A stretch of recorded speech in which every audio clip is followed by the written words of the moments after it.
ભુજ ખાતે કોંગ્રેસ સમિતિ દ્વારા કાર્યક્રમનું આયોજન। કચ્છ જિલ્લાના ભુજ ખાતે જિલ્લા કોંગ્રેસ સમિતિ દ્વારા જય બાપુ જય ભીમ જય સંવિધાન કાર્યક્રમનું આયોજન કરવામાં આવ્યું હતું।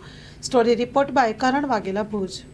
ગુજરાત પ્રદેશ કોંગ્રેસના સન્માનીય પ્રમુખ શક્તિસિંહજી ગોહિલ સાહેબના આદેશ અનુસાર સમગ્ર ગુજરાતમાં જય બાપુ જય ભીમ જય સંવિધાનના નામે કાર્યક્રમ યોજવામાં આવ્યો છે। એ રીતે આજે અહીંયા કચ્છમાં ભુજ ખાતે આ કાર્યક્રમનું આયોજન કરવામાં આવ્યું છે।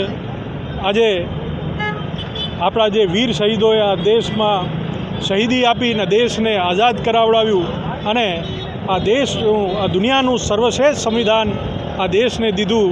આજે ભારતીય જનતા પાર્ટીની શાસનમાં ક્યાંક ને ક્યાંક આ દેશનું સંવિધાન ખતરામાં છે અને આ દેશના સંવિધાનને બચાવવા અને આ દેશના સંવિધાનને બચાવવા માટે લોકોમાં જાગૃતતા આવે એના માટે આ કાર્યક્રમ યોજવામાં આવ્યો છે।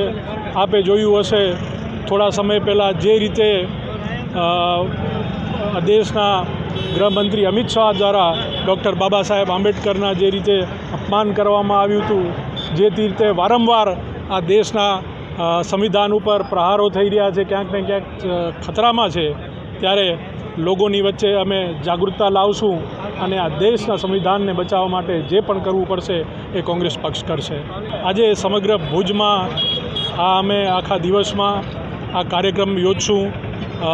અનેકો વિસ્તારોમાં જઈ અને લોકોમાં જાગૃતતા ફેલાવવાનો આ કાર્યક્રમ છે।